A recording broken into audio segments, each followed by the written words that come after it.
I am Sharon Hall, and if you were in the TIPA yesterday, I was the one that introduced TIPA. My husband has frontotemporal dementia, and we are here to tell you about FTD. And to my right is Ron Threadgill. He also has frontotemporal dementia, and this is his wife, Stacey. Kim McRae is going to go over some slides with you about changing the conversation about dementia, and then we are going to tell you our stories. So if you don't know what FTD is, you'll leave here with an education. And both of them have BV FTD, behavioral variant FTD. Under the FTD umbrella is also primary progressive aphasia, motor neuron disease, supranuclear palsy. So that's all under the FTD umbrella, but both of our husbands have behavior variant FTD. So if you guys want to move up a little, if you can't see us, if you want to move up, please move up. And I'm going to turn it over to Kim, and she's going to go through your slides, and then we're going to tell you our stories. Kim? Good morning, everybody. We're so glad you're here. I just wanted to announce that Robert Bowles was going to be with us today, and he sends his love and regards to everybody. But Robert has Lewy body dementia. He's living with Lewy body dementia, and he and his wife made a decision to move into a community. And they are in the process of packing up their house, and they were lucky enough to have an organizer come help them this week. So he needed to be there to handle that. So he sends his regards to everybody. We want to have a really open conversation today. So if you have questions about dementia and things that you want to know about dementia, it would be helpful to us for the future if you would just write those down and turn them in at the end. So if there's anything, we're not going to cover everything at all today, but if there are things that you have, to just write them down and turn them in for us at the end, that would be helpful. Okay, let me get started here, get situated. Okay, changing the conversation. I want to tell you a little bit about myself. My name is Kim McRae, and within a 5-year period, my husband and I took care of and lost his mother, his father, and my father.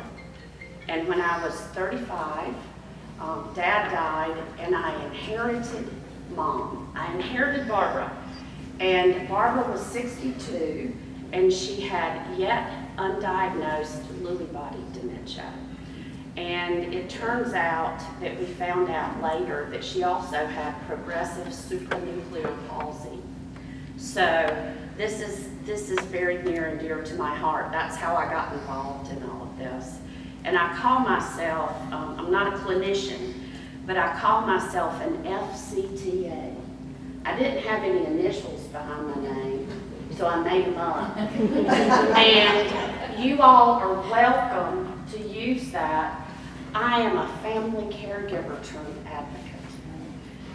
So, how many of you all have been involved with dementia? Personally? Yeah. How many of us are getting older?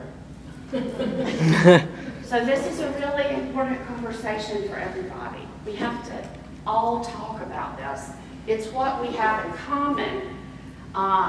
Everybody's life has been touched by dementia, and if it hasn't, yeah, it will be. We know the numbers.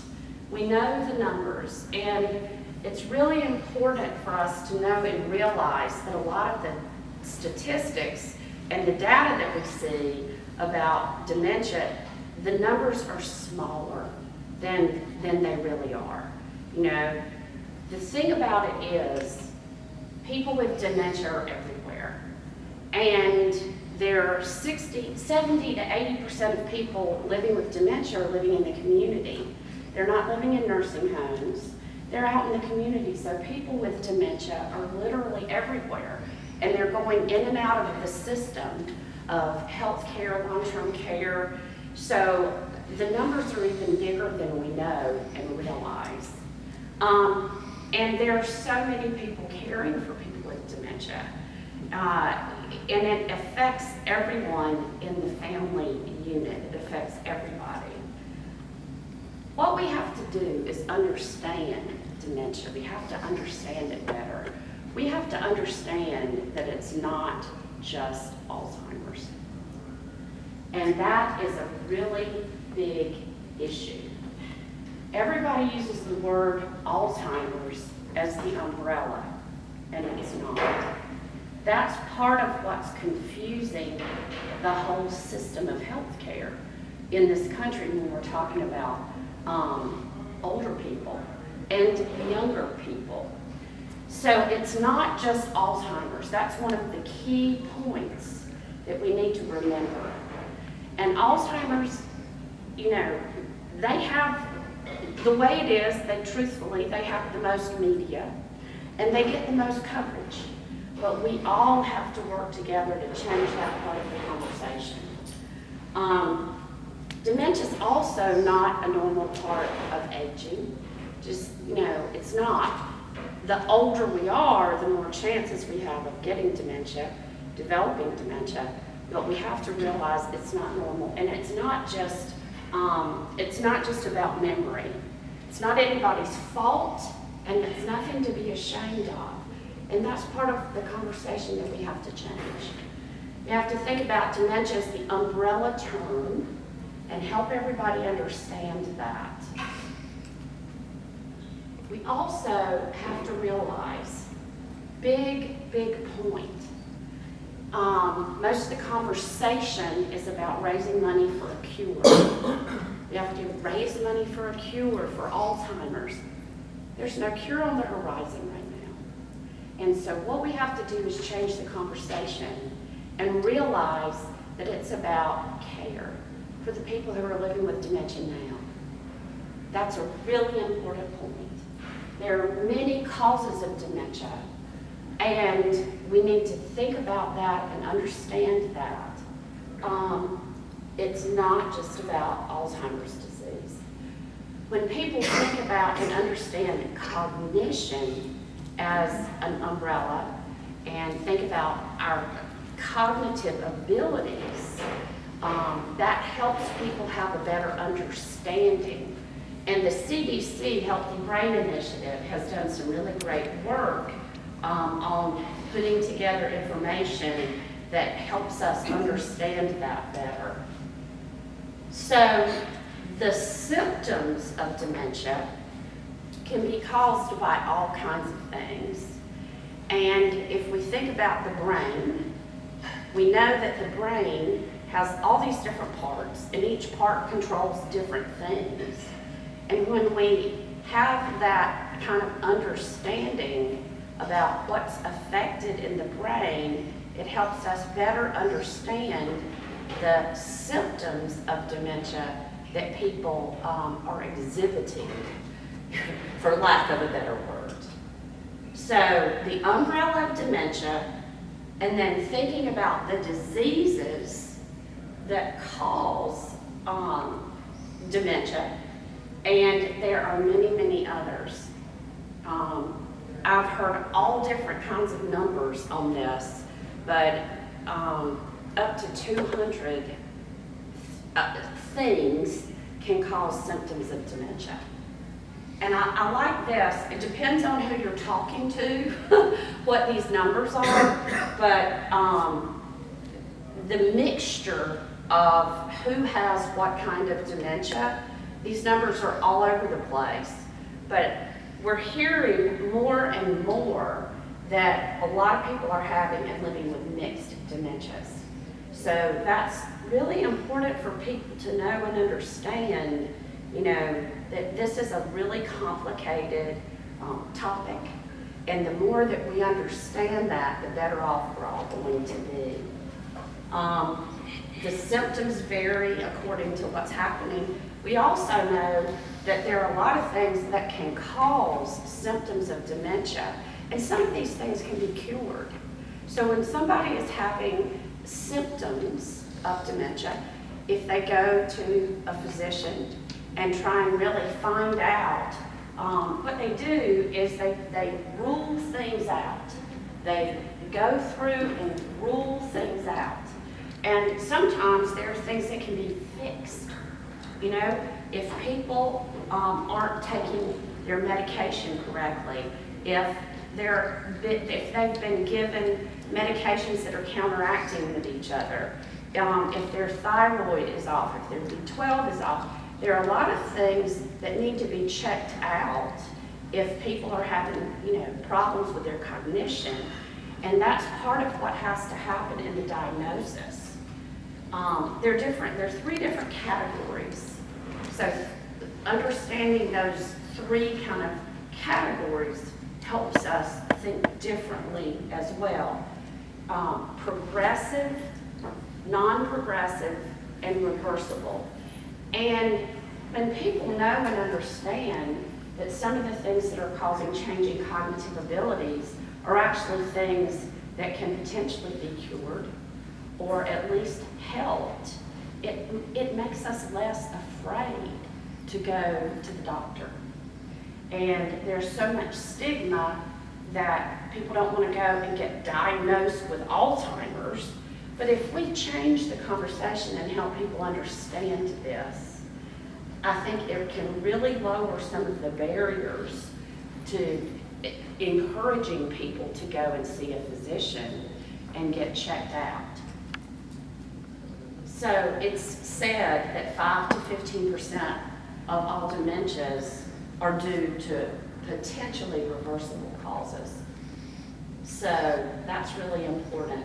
And delirium, I think people was talking about this yesterday, is a different beast altogether. That's when people have really sudden changes, and this happens a lot when people are in the hospital. But it's important for people to understand the difference with that as well. So we have to learn to gather clues and share the clues with physicians and not feel like we're telling on somebody, that we're not tattletelling, you know. Because if we're only with the doctor for 5 or 10 minutes, if we're lucky enough, we need to pinpoint and hone in on things that we're seeing and things that we're feeling and experiencing if we're the person to help the doctor figure out really what's going on. Just like cancer meds don't work for all cancers, the more that they're able to pinpoint the specifics, that helps really focus on what they can do. Each dementia has specific medications that should and should not be given, and they're going to talk a lot more about this in a little bit. We have a big problem in this country and internationally on over-medicating people living with dementia with antipsychotics and psychotropic medication. This is huge. And in our country, we're just so used to, if something's wrong, we go to the doctor and want a quick fix. Give me something, just write me a prescription. And we have to change the conversation and help people understand that behaviors are actually communication. Just because somebody is living with dementia and they are having behaviors doesn't mean we need a medicine to fix it. What we're doing is we are dosing people to make them slumpers. And we've got to change that. There's been a lot of work going on this in the nursing home world since 2012. And there's active movement by CMS to really reduce the use of antipsychotics and psychotropics. But we can't just have this conversation in nursing homes. This is happening everywhere. And we need to make sure that everybody knows about this. Families need to know about it. The people who are living with symptoms of dementia need to know about it. The doctors need to know about it. And we all have to work together to change that. Our country has a big problem with care. Dementia care is the quality chasm in our country. And our current approach to dementia care isn't working. We are focused on the medical model, and we're focused on the disease. And we're saying and thinking that just because somebody has dementia that they're going to act and do and be a certain way. But a lot of that is because of the way that we are caring for people. And a lot of that is due to lack of education and lack of the right kind of education. And so we have to really work hard to get people to understand that we don't want to treat people, according to the medical model. We want people to know and understand the vital importance of person-centered dementia care and the person-centered approach. We have all these stigmas about how people behave if they have dementia, the old stereotypes, they're just a shell, there's nobody in there, the long goodbye, but there's always a human being in there. And we have to realize that and integrate it into what we're doing. We have to change our minds about people whose minds have changed.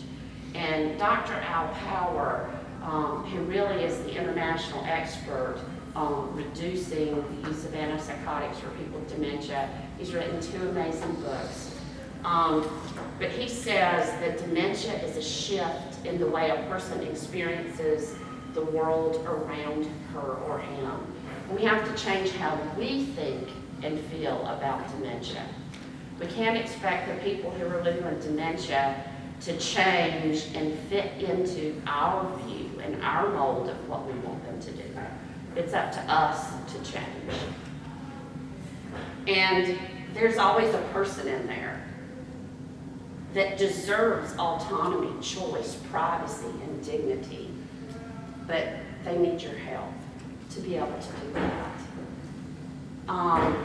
They're experiencing the world differently than they used to. And we have to understand that and change what we do about it. We have to see the whole person and connect with their heart and spirit. And we have to focus on well-being, not just the disease state. People are only a patient when they're in the hospital and when they're at the doctor's office. We can't always treat somebody and think about them as a patient 24/7. They're a human being, they're an adult, and they deserve to be treated like that. They're not a patient just because they got a diagnosis. That's really important. So we have to focus on the whole person with a well-being approach. And that's what person-centered dementia care really is. That's what it really is. Person-centered dementia care is based, this is the official definition, based on the fundamental belief that every individual has a unique background, human experience, and the right to determine how to live his or her own life. And that's achieved through reciprocal, respectful relationships by valuing personal autonomy, choice, comfort, and dignity, enabling opportunities for continuation of normalcy and growth of self, and enhancing individual purpose, meaning, enjoyment, and belonging. And this is a definition that was created by a collaborative of national dementia care experts at a big think tank that was pulled together by the Dementia Action Alliance. The other thing is the words and language we use when we are talking about people living with dementia really matters. And if we refer to people in such a way, then it really influences how we think and feel about them. And this is huge. The language that we use can have a tremendous impact on the people living with dementia. Can also have a tremendous impact on the way we care for them. When we call people patient, it makes them feel like they're sick. And when we feel like they're sick in a medical model where we're dressed constantly in scrubs and it looks like a hospital, we tend to act and fit into that mold. We tell them what to do because we're in charge, because we're the medical people. When we call people living with dementia demented, they say it makes them want to curl up and die. And we hear that all the time. It's even in some national training that is used all over the country.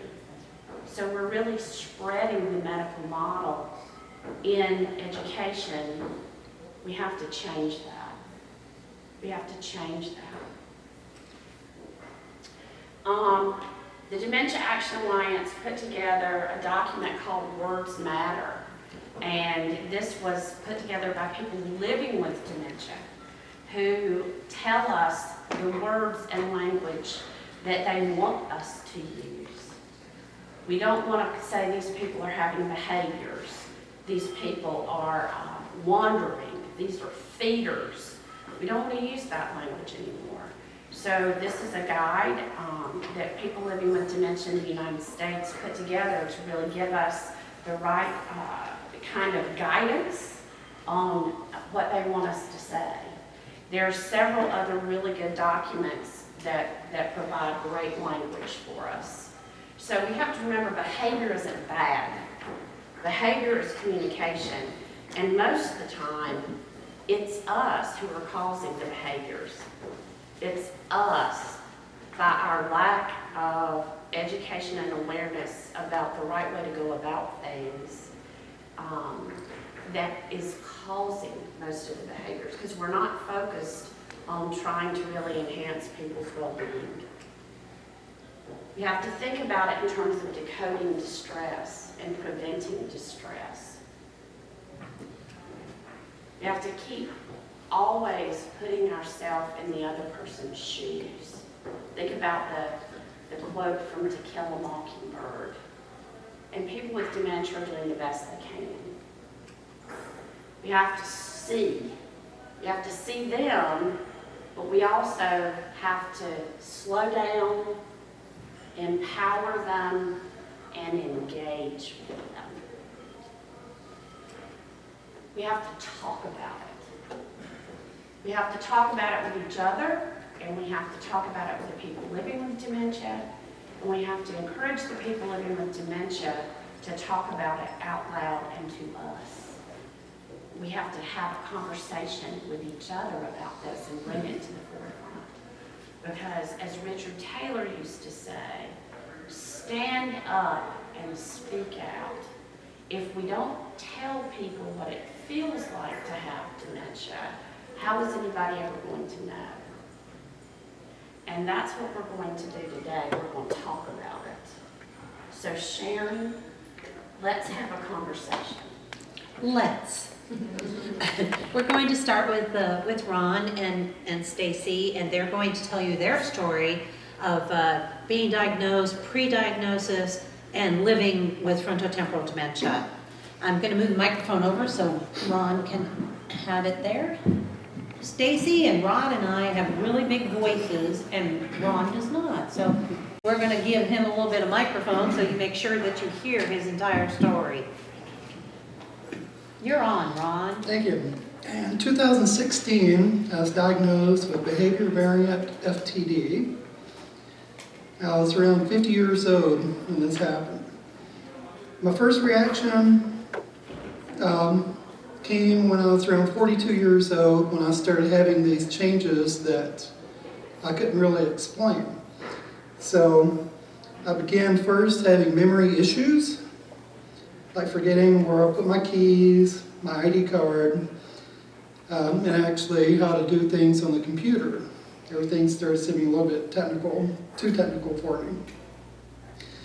In November 2010, I retired from the Air Force and began working at the Veterans Hospital in Columbia, Missouri. as a medical support assistant. And I was 44 years old at that time. During the first 6 months of employment, I was finding it difficult to grasp on to the computer software where I was working. So my probation period was extended so I could learn it better. Between the years of 2010 and 2013, while I was at the VA, I began to notice my memory was getting worse.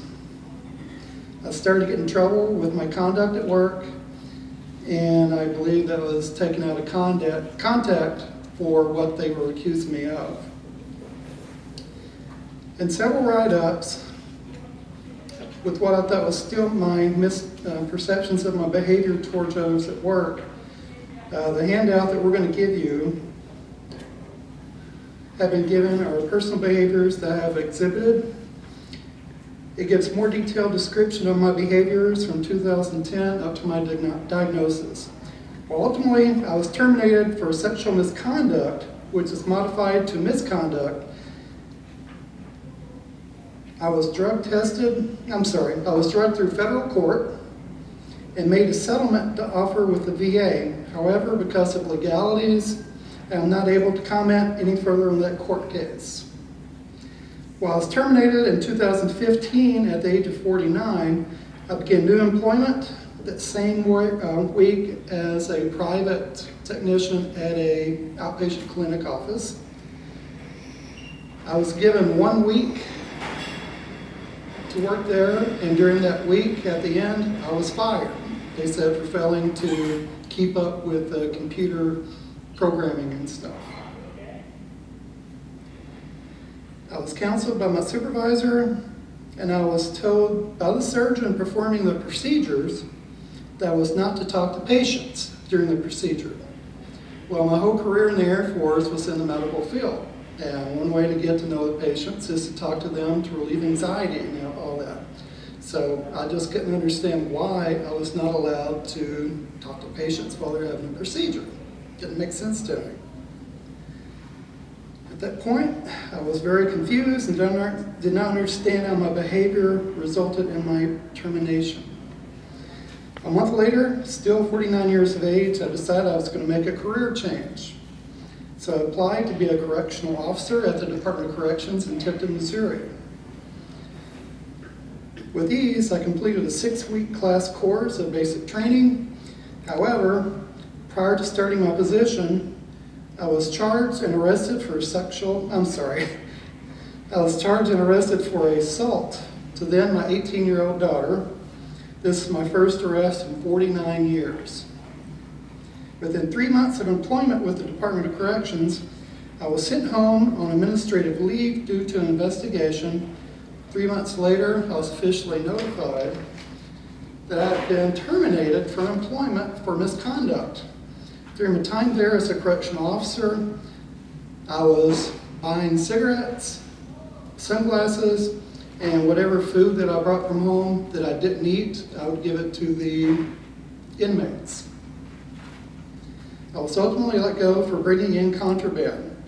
Until 2015 through 16, I was unable to understand the seriousness of what I had done in all 3 jobs earlier in the year.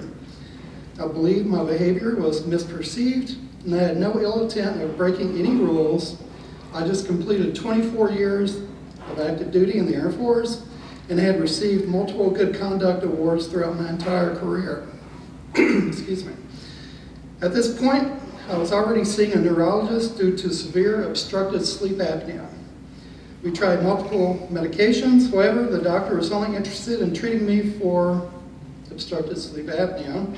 My wife found a different neurologist. At this point, we're now seeing a neurologist number 2. He also showed me no interest in my memory loss, odd behavior, while I wasn't thinking clearly. Finally, in 2016, my wife completed more research and reached out to the University of Missouri Healthcare and found our saving grace. Dr. Joel Shanker, who is a neurologist and specialized in Alzheimer's, dementia, and brain function. He listened to our story, which for FTD is one of the most crucial elements of diagnosis. From there on, he ordered labs to see if there was any possibility of a B12 deficiency. When the labs came back, he then ordered an MRI. When he came back, he ordered an EEG. So at this point, all 3 tests came back okay. But then there was no evidence of FTD. I then completed a very long psychological evaluation from a psychologist and a metabolic PET scan. PET scan revealed temporal lobe hypometabolism, and the psych eval revealed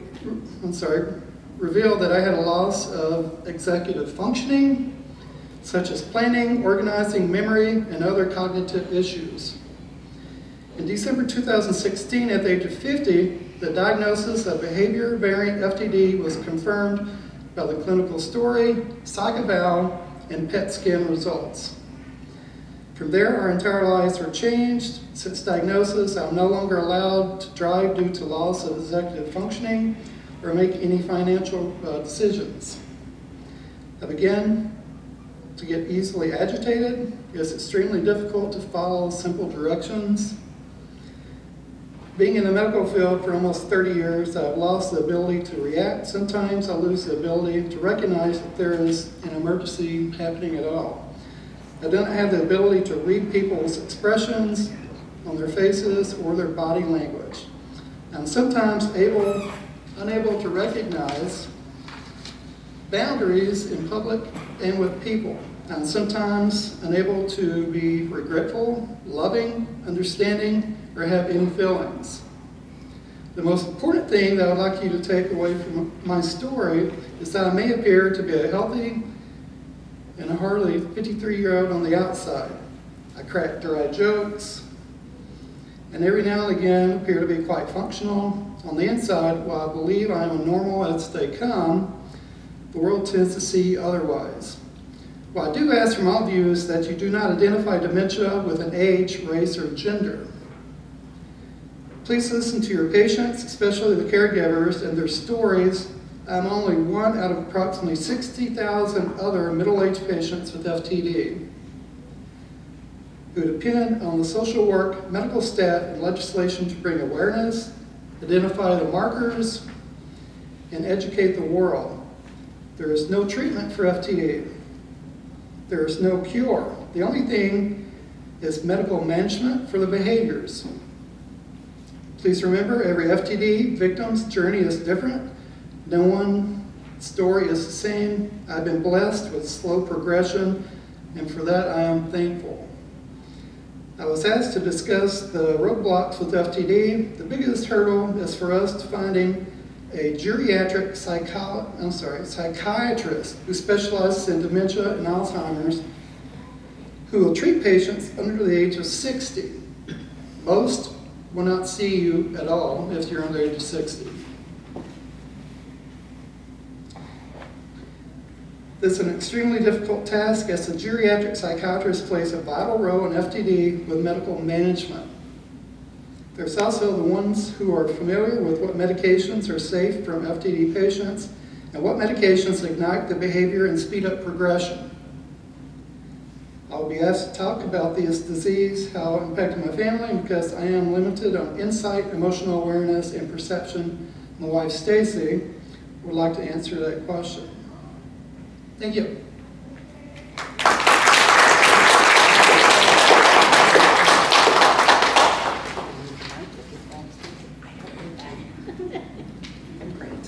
Good morning. Good morning. My name is Stacey Threadgill. Ron and I have approximately been married for about 15 years. We're a typical middle-class family prior to diagnosis. We have 2 kids still in college at a university in Missouri. And before diagnosis, we were just a normal, typical parent-mother relationship, working, the functions of just a normal, typical family. But I'm going to be honest, and this is from a caregiver's point of view. This is somebody who has lived with this with him for a long time. Even though he was diagnosed in 2016, more than likely it was probably started around 2009, 2010 era, when all of these things started occurring. I'm gonna be honest. I think I divorced him in my head probably 1,000 times. When these behaviors occurred with him, and the termination, the sexual misconduct, and the inappropriate behaviors started occurring, and he was getting in trouble. I mean, we just left a 24-year career, you know, with all the ribbons and the medals and the conducts, you know, just went from that to 3 different terminations in less than a year. Federal court. I wanted to give up so many times.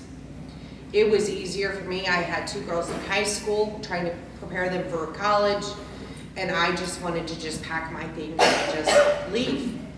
Just leave.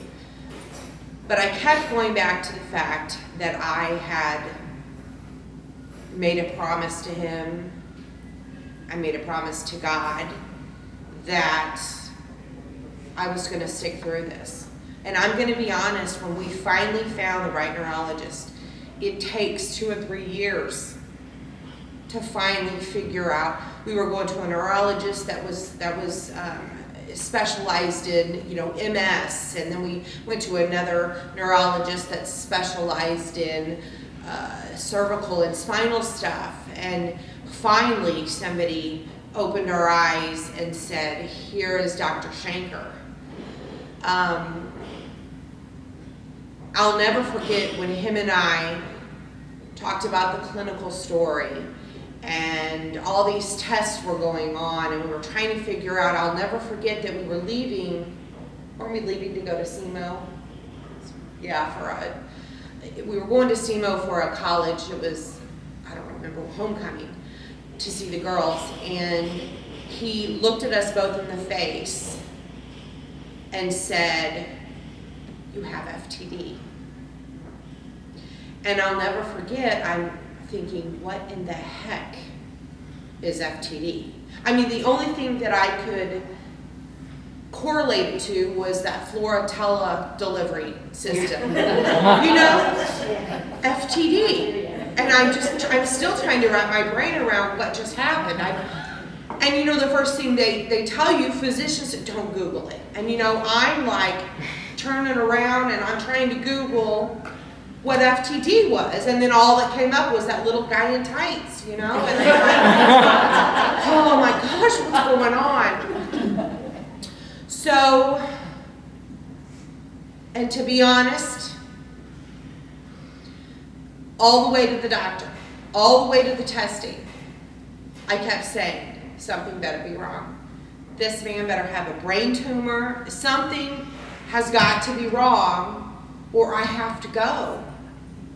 We've just been through too much. So after diagnosis, the impact, our whole dynamics in our family setting just has completely changed. I mean, we were preparing ourselves for our new journey in our marriage, the new life. You know, the girls were leaving, they were flying the nest, we were great, good to go, and then boom. So the dynamics of our family has changed. It's very difficult sometimes for me as a caregiver, because sometimes I want to carry on a conversation with him. You know, when you go home and you unwind and you know, you're talking to your spouse, I don't get that at home anymore. It's difficult for me to communicate with him and unwind from something when it's just difficult for him to keep up, to understand what's going on. So I bottle a lot of, as a caregiver, I bottle a lot of stuff. I've had to change roles and positions. Now we get to the point where, you know, you've got your chores at home to do. He was taking out the trash and washing the car every weekend. You know, we were working, we were busy, we laundry or whatever we were doing. I started to realize something was wrong, because when I would tell him, okay, it's go wash the truck. He would literally just wash the truck. So for 15 years, or for probably, 53 years at this point, I think this man knows how to wash the truck. Just because I say, go wash the truck, I'm gonna start laundry.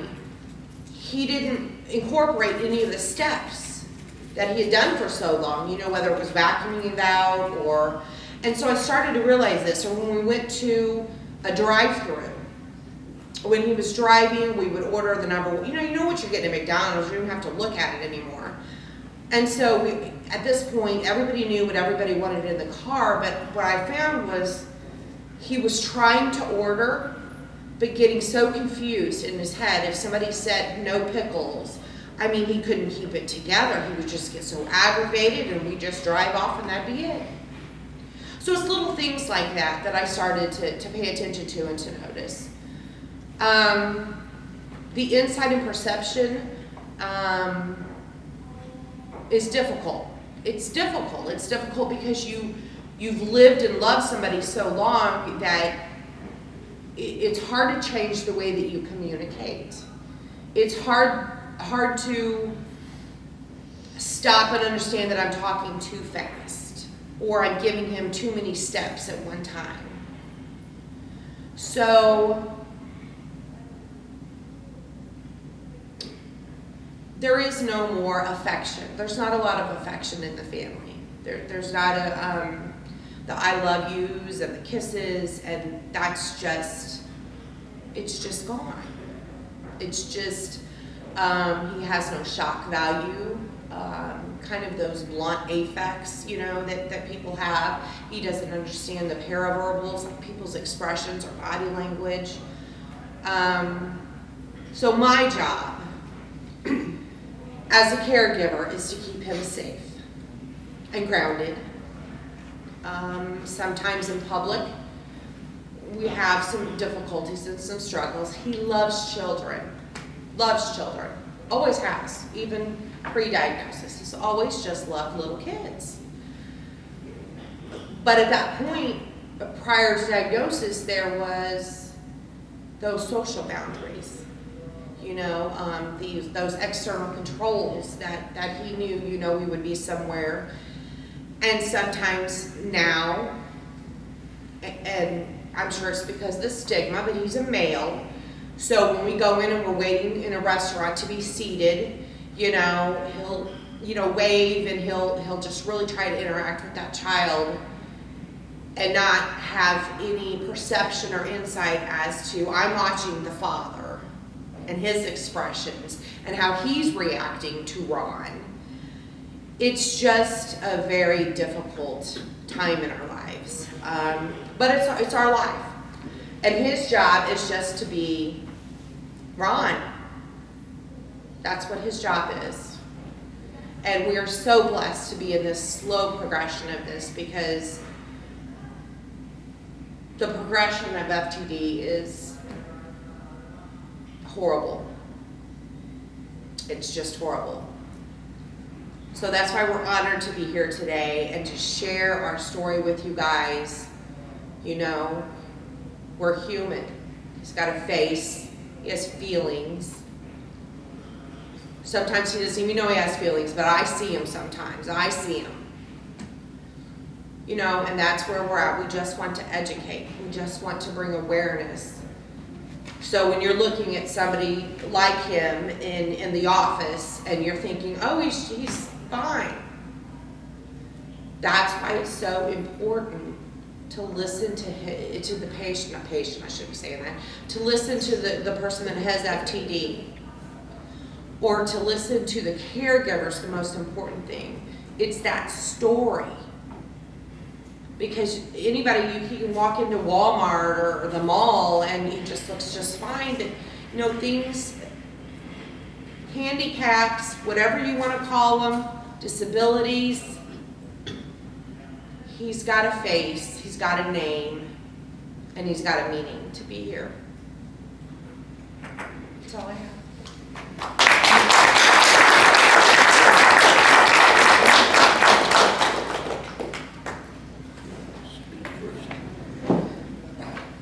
You want to speak first? Yeah. I'm gonna stand up a minute so y'all can see my t-shirt.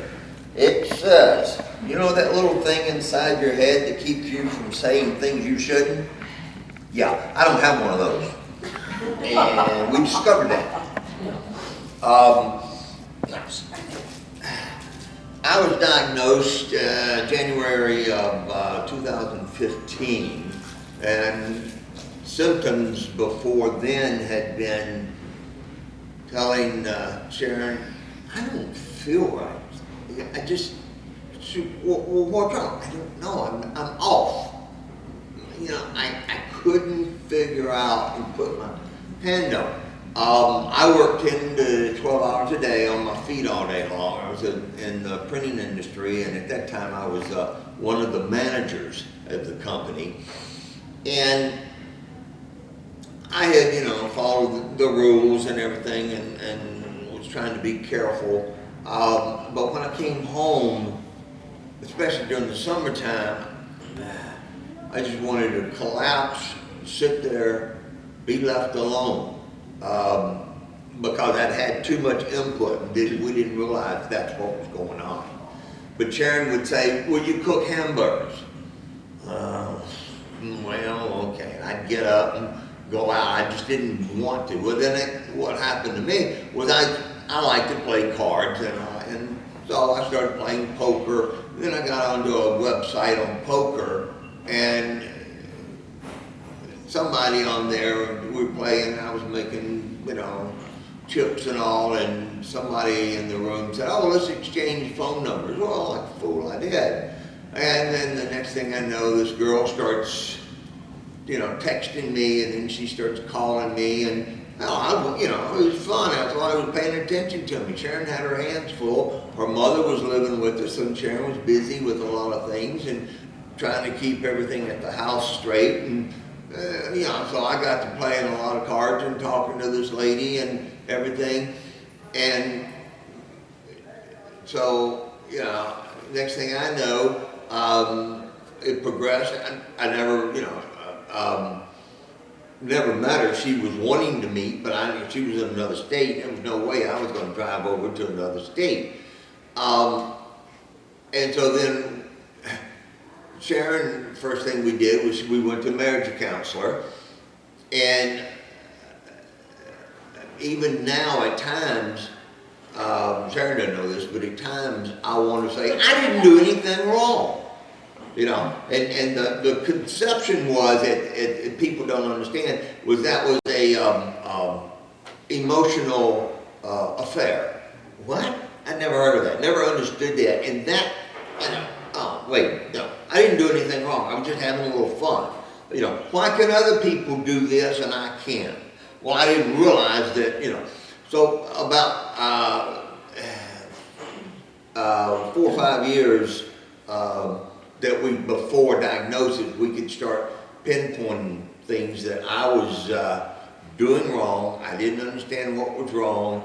Well, Sharon saw the video, because she was looking for something for her mother, and she saw a video, It Is What It Is.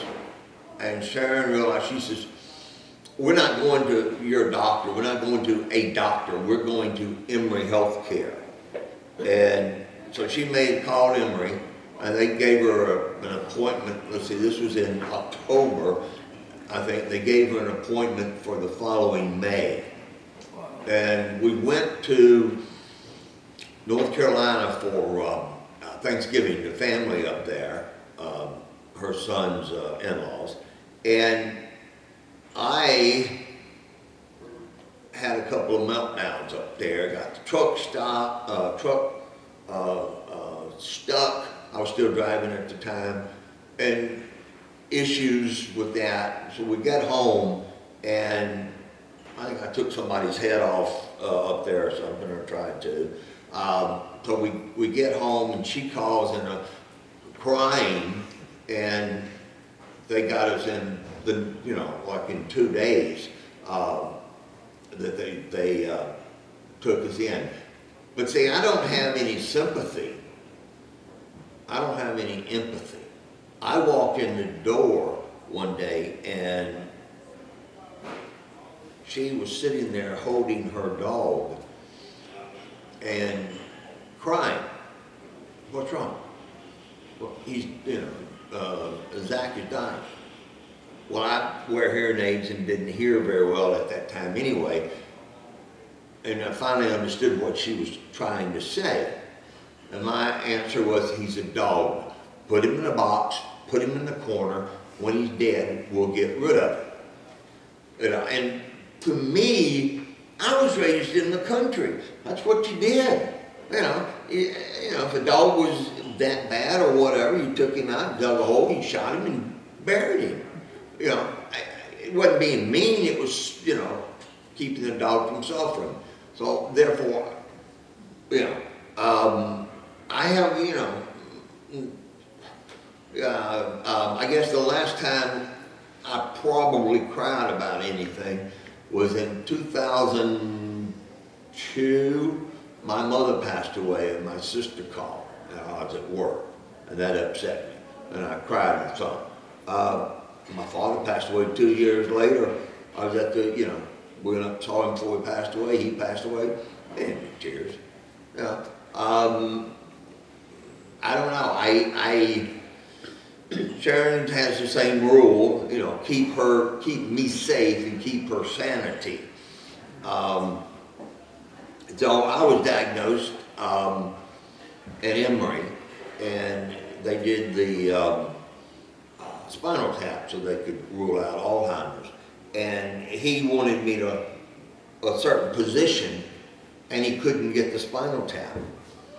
But the doctor, would step back after a while, and I told him, I said, let me sit up and do it the way that it's suggested, standard way, and it worked. But I'm not allowed to go into Lowe's anymore because I've had 2 meltdowns there. And my meltdowns occur when I feel that someone is being stupid or calling me a liar. Found out from the store manager the last time was that they go out and put the signs up. $5 for this, 5 for 5, 5 for 15. And they put all these signs up. And then Bonnie plants, because I love the garden, Bonnie plants would come in. Their people would come in and put the plants up. Don't put a plant that's $10, buy a $5 sign because I'm going to call you out on it. And so Sharon had to, get me back in the car and then go in and explain to the people in there that, I had a form of dementia and to try and get them to understand. And it gets to where when I go into a restaurant most of the time, I hate going to fast food stores when you got all those up there. Just give me a hamburger or something. I can't read, I can't comprehend what all these things are. So basically, I go out every Saturday morning with the Stevens minister. He picks me up, because I'm no longer allowed to drive. He picks me up, and we go to IHOP. Well, I know there's a 222, senior, 222. So, that's usually what I'll order. So I usually order the same thing because it's easy for me to remember. And the last day I worked, about a year and a half, I guess, before I had to walk off the job, the owner had come to me and he says, well, there's one person, he's leaving, and we know that you're going to want to probably leave when you're 65 or 66. I was 63 at the time, I think, or 62. Anyway, so we want to move you into his position and bring in a new manager. And you know what? The way I was feeling and what was going through, I had no problem doing that. that is fine. I don't have no ego to bruise. And luckily, what they did was they left me at the salary that I had negotiated. Instead of knocking me back down, they were kind enough to keep me there. But here again, my executive function was going, and the week before I walked off the job, I almost ruined a $2,000 or $3,000 job. I was in the printing industry because I had missed the step. Luckily, I found enough to save the job. The following Monday, I had a similar job to run and started setting it up, getting it right, missed the same step. And when I caught it, I couldn't move. I couldn't go any further. I finally walked up to the manager and told him, I'm out. I can't. I have to leave. I can't even finish. And that was the last day that I worked. And going home, Sharon would have come and got me, or had her son come get me, but I can get home. I almost didn't get home. That was the last day I drove, because I literally, it wasn't that I didn't know how to get home or the route. It was that there was a red light there, and people in front, and I stopped and was going to put it in put it in park. I would have put it in park and sat there. I just was I love to garden, but I get on the back porch and I sit down and I need to go do that. I need to do that. 2 hours later, I'm back in the house, sitting down, relaxing. I didn't do a thing except sit on the porch and look at what needed to be done. So, I try to do around the house what I can. I don't do as much as I used to. I have trouble falling sometimes, so when I fell pushing the lawnmower, well, I'm not supposed to run the lawnmower anymore. I do manage to get the trash and the recycle most of the time out to the bins, and then on the day that it needs to go out, I get it out. I like to wash the dishes. I usually, if we have people over or friends over, I'll take care of the kitchen. I don't mind doing the washing of the kitchen. I don't cook in the house unless she's here to supervise me, because we have gas stove, and be my luck, I might set something on fire. Yeah, that's about all I can do. Thanks, Rod.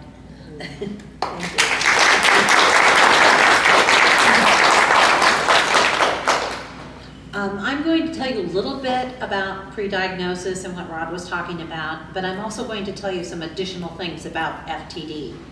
I'm a very active FTD advocate.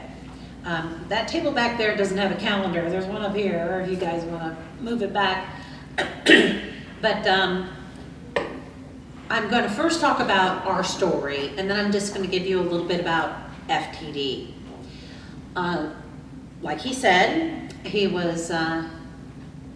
Rod was always extremely romantic. Some of the things that he did were so extraordinary. All my friends said, does he have any brothers?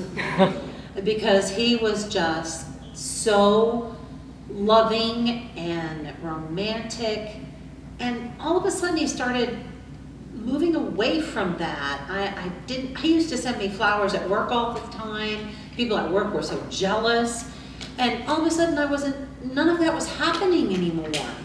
And I thought, well, maybe he's getting older. That we moved my mother in. I didn't do that on my own. I said, Rod, this is what's happening. What do you think we should do? Rod said, let's move her in. I don't just force anything ever, even before diagnosis. So I thought, well, maybe he said move her in, but that's bothering him now, and maybe he feels like I'm cheating him out of time, or I made excuses for everything that I saw happening that was very different than the Rod I married. And so I kept making excuses. He used to come home from work every day and have a beer, Suddenly it was 2. Then it was 3.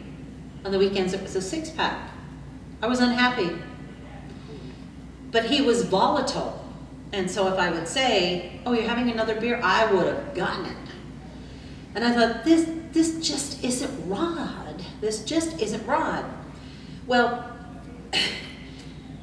FTD is very unknown.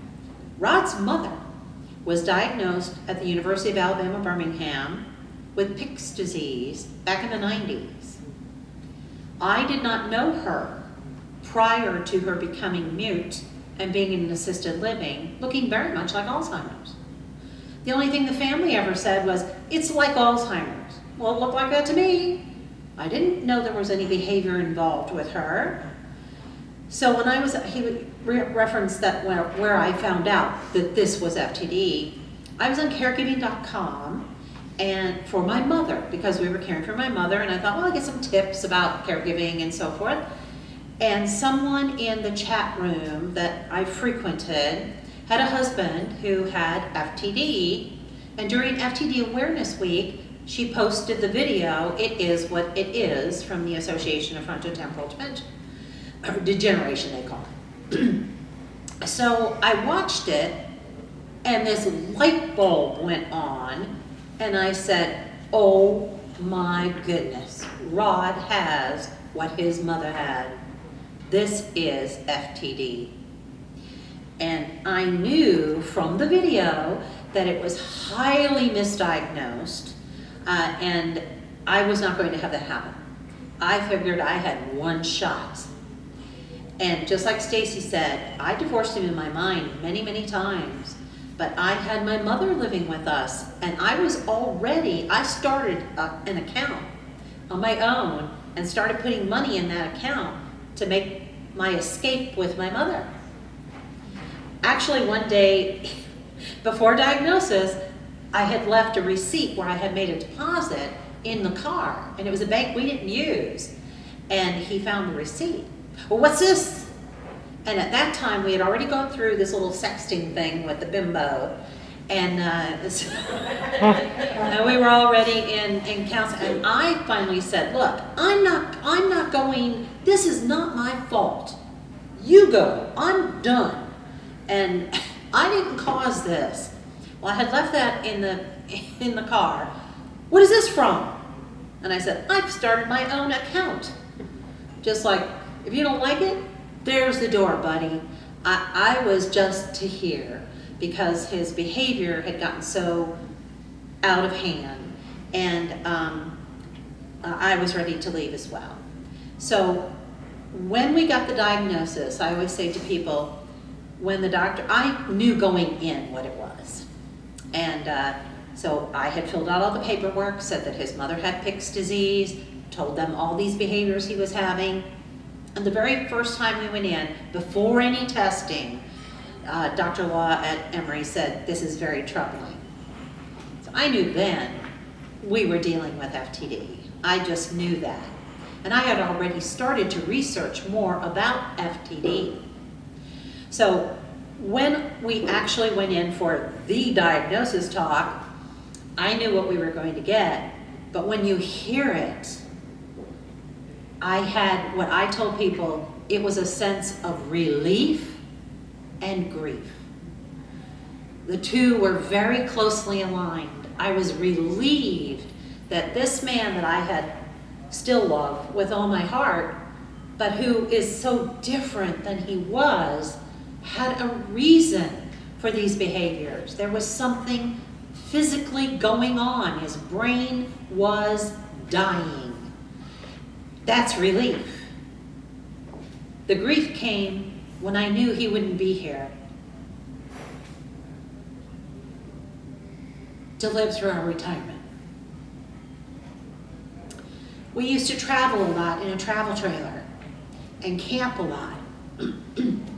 And we had to stop doing that because at one point Rod was going to back up and get the trailer, and I would always guide him. I was between the trailer and the truck as he's backing up and he's not stopping. So I said, that's it, trailer's gone, end of that. But my 2 rules at the house, when I had 2 of them, I was taking care of, was to keep them safe and to keep me sane. Those are still our rules. So if Rod says, I want to go do this or that, and I think, oh no, that's not safe, it doesn't get done. If he says, I want to do this or that, and it would make me crazy, it doesn't get done. And there is no discussion. That's it. If it's unsafe or I'm going to go insane, no, it's not going to happen. So FTD is a very, very difficult disease. I'm sure many of you know that. There's some brochures on your table. If you will open one of those brochures,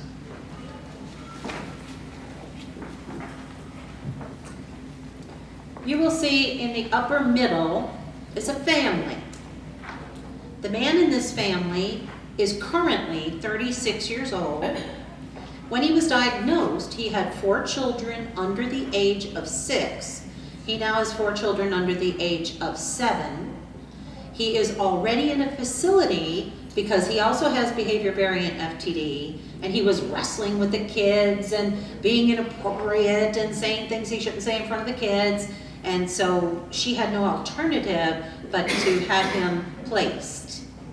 He was fired from his job for inappropriate behavior, and she had to continue to work to support this family and have insurance. Social Security disability, FTD is a compassionate allowance under Social Security disability, but we do not get Medicare for 2 years. You've been diagnosed with a fatal disease.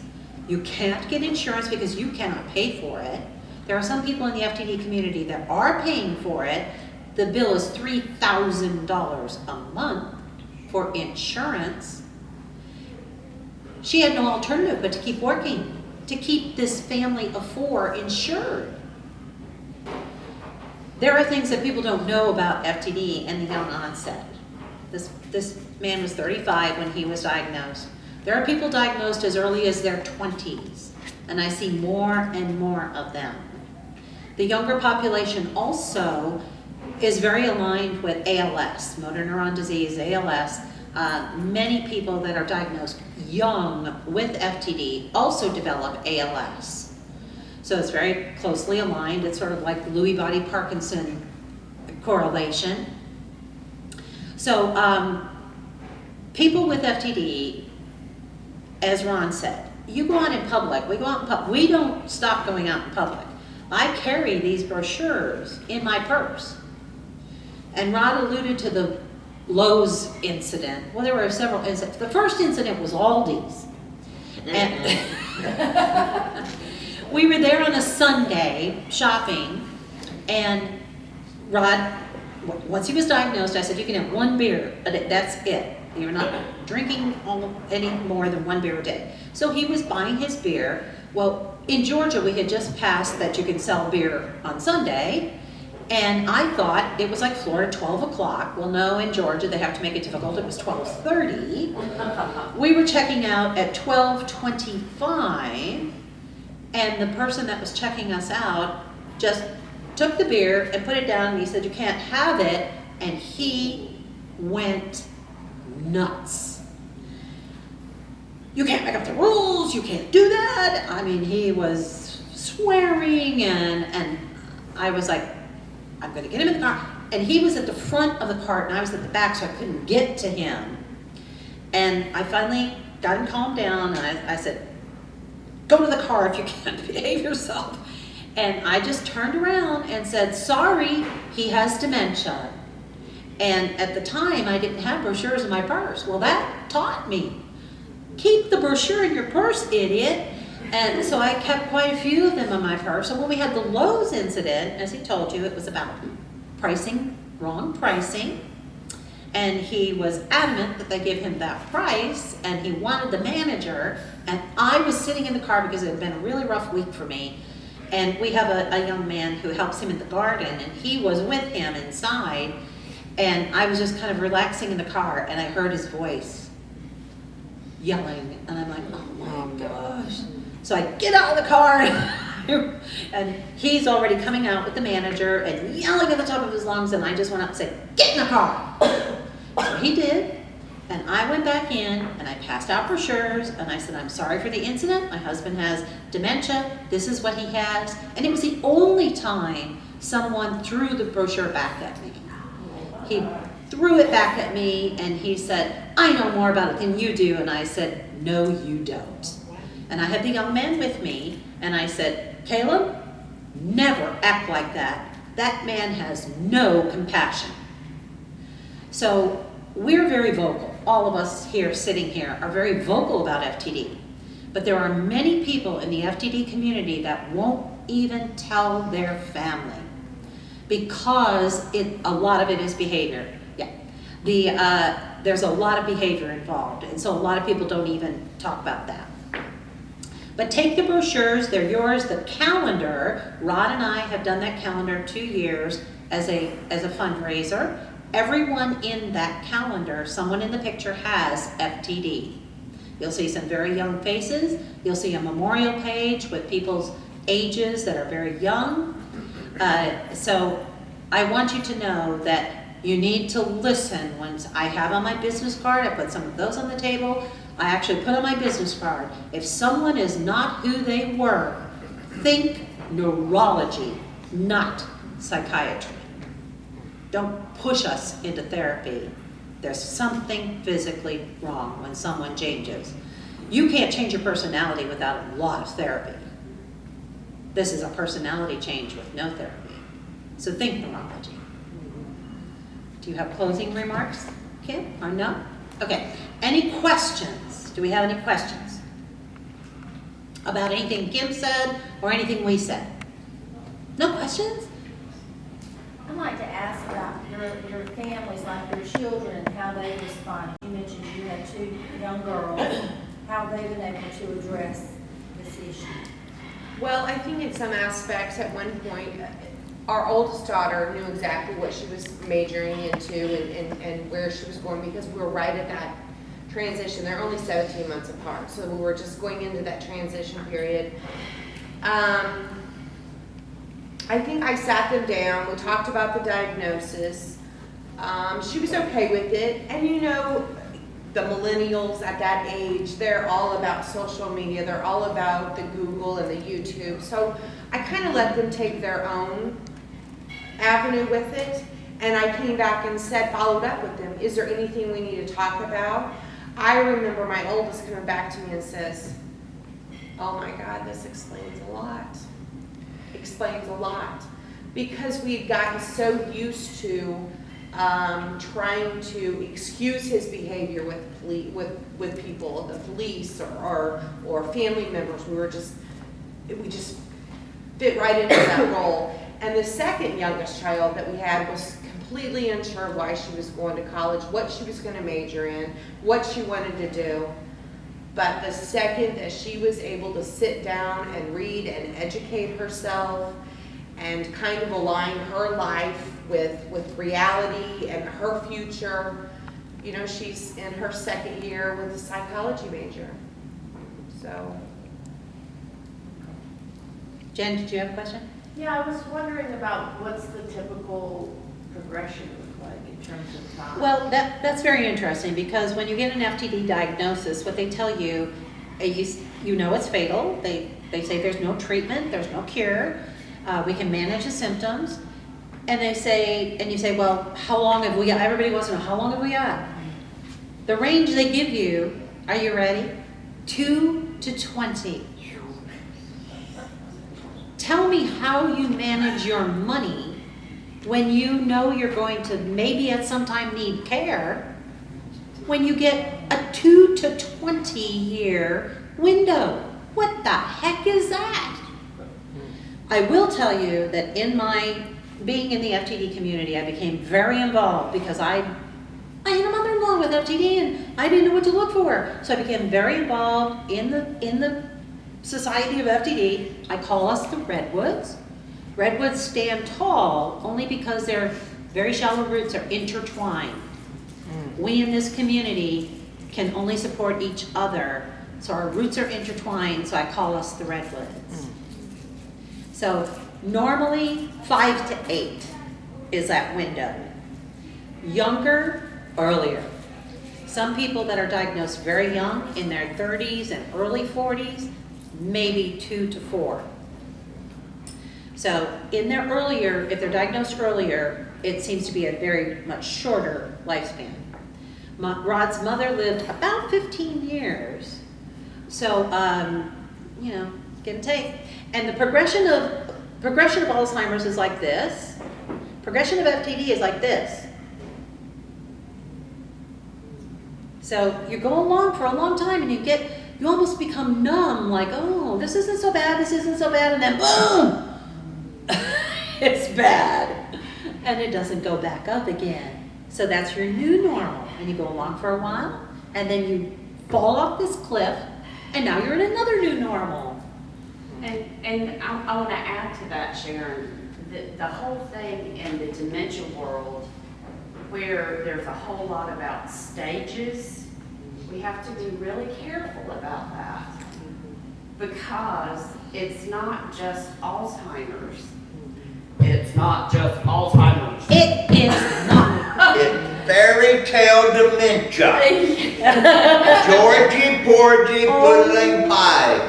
Kissed the girls and made them cry. I apologize. When the boys came running through, Georgie, porgy kissed them too. These are the jokes we hear. So, Linda back there had a question. Oh, when we're thinking about the stages, each different dementia has different things that happen, like we see here, and everybody's different. And just because somebody's been diagnosed with one of them doesn't mean that they don't have mixed dementias going on, and we don't know what's going to happen. We have to be really careful about that. I was going to say, one thing I think too, we don't do enough talking about the different types of dementia. Even in our staff, when we talk in our retirement communities, we usually focus totally on Alzheimer's. Yes. We have a lot more people, I think, that are not Alzheimer's that are thought to be, because we just don't dig deep enough to find out what they really are. I want you to stop that. Truly, I want people to stop that. In England, they are so much further ahead than we are. They don't call it Alzheimer's, they call it dementia. They don't say Alzheimer's all the time, they say dementia. Of the dementias, Alzheimer's, frontotemporal, Lewy body, those are all neurodegenerative diseases. The brain is dying, and that's what causes the dementia symptoms. But in the UK, they are very good about saying dementia. You hardly ever hear someone in the UK talk about Alzheimer's as a term to mean dementia. And the best use of how to say that, the best language to use is dementia, including Alzheimer's. Agree. That's what we all should use. Dementia, comma, including Alzheimer's. Yes.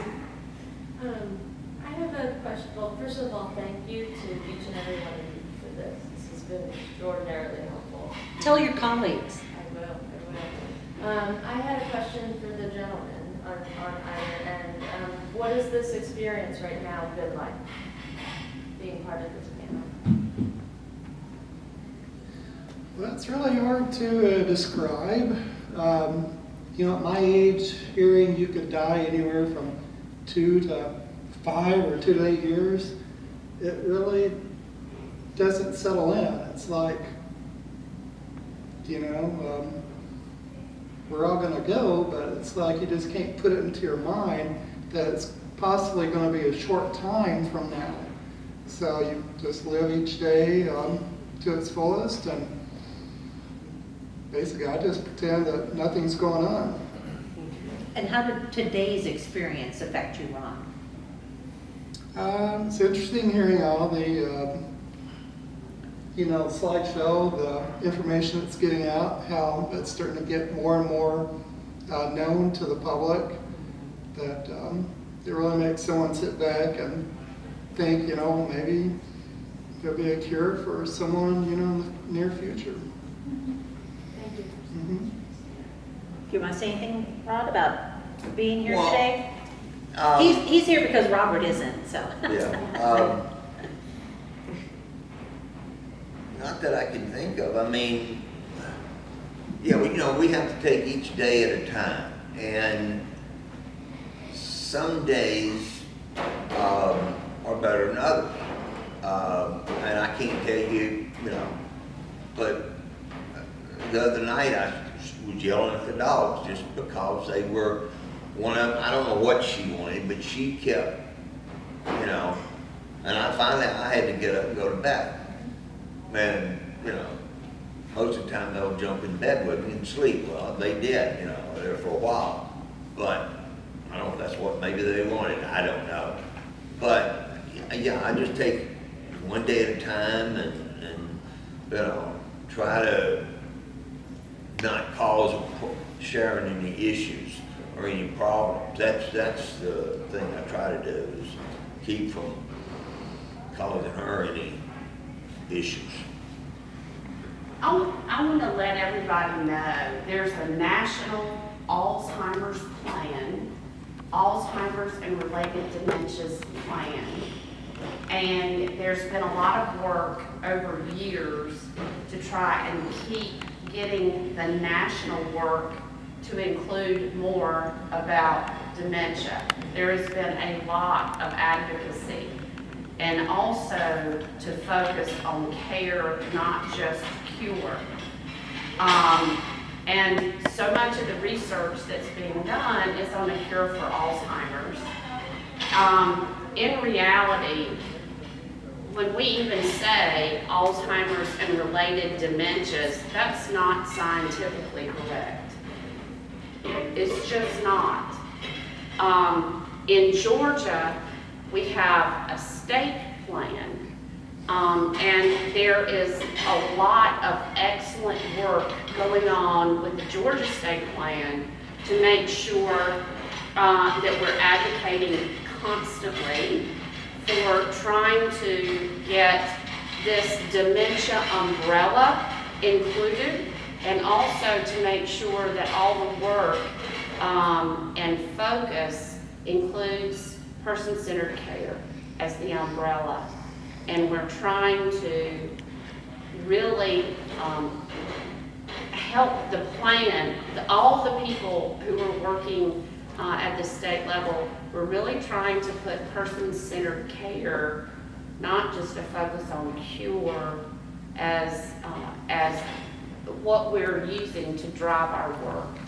A lot of the committees have really been doing a great job with that. So for those of you from other states, check and see what's going on in your state. Every state has The a plan. state plan. Yeah. I was gonna say, another thing we need to do, we're always giving out the Alzheimer's Association website, and it's a great Stop it. website. But we need to give out the Lewy Body Association, we need to give out Frontotemporal. Right on the back of here is Websites, we've got all these other fdarn.org. websites, if we start It's doing not- that, people realize there's a difference and better information, more information. More information, right. Specific. to We the have to all really try and look at what we're doing things that- and try and figure out how to change the conversation. Can I just say Yes. something? Stop. We are always the related dementia. How would you feel if you were at a conference and we said, these are physicians and related physicians, talking about gerontologists? You think you'd be a little annoyed? Because we get annoyed. We have the same issues that people with Alzheimer's have, even worse. Alzheimer's costs a family $60,000 a year. That's what they have determined. FDD costs a family $140,000 a year. These are people that had to leave work in the prime of their earning years and have a Social Security disability check that's far lower than what their retirement Social Security would have been. So let's remember that people with Alzheimer's have a full retirement Social Security check. They oftentimes have a large retirement account, You tell me that this 35-year-old father had anything in his 401k and that he could now afford to send 4 children to college. I don't think so. Sharon, share it with the group about the new bill. Oh, yes. Please talk to your congresspeople and senators. I know the HB number, but I can't remember the Senate bill. There's a complementary Senate bill. It's HB 1903. It was brought up to the floor last year. It didn't get enough legs. This year it does. It's a bipartisan effort. Kathleen Rice from New York started this, and it is to include anyone with dementia under the Older Americans Act. What that means for our community is that this 35-year-old can now get Meals on Wheels once this passes. He can get transportation. He can get what everyone else that has Alzheimer's can get. So it's very important. Please ask your congresspeople and your senators to support that bill. Do you have Well, I wanted to also speak in regards to where we're at also and give some suggestions. You know, I was 43 years of age. I was in the prime of my career. And I just had to walk away from the retirement and the pension, everything. We just had to make it happen. And we just had 2 girls that we were trying to get into school. It was just devastating to go through that. But the one thing that I would like to suggest is that if you see somebody in their 30s or their 40s and this diagnosis comes up, you know, the first thing I was handed the day that the diagnosis was, I was handed a piece of paper that stated everything I needed to do now. Not in a year, not in 2 years. This disease is very progressive, get going. That, you know, the durable power of attorney, the medical power of attorney, the financial power of attorney, the funeral arrangements, Medicare and Social Security disability. I had not a clue what SSD was. I had not a clue. I wasn't even ready to prepare for that. You know, Medicare, you know, at my age, that was my parents, you know, the baby boomer generation, and that's what they were dealing with.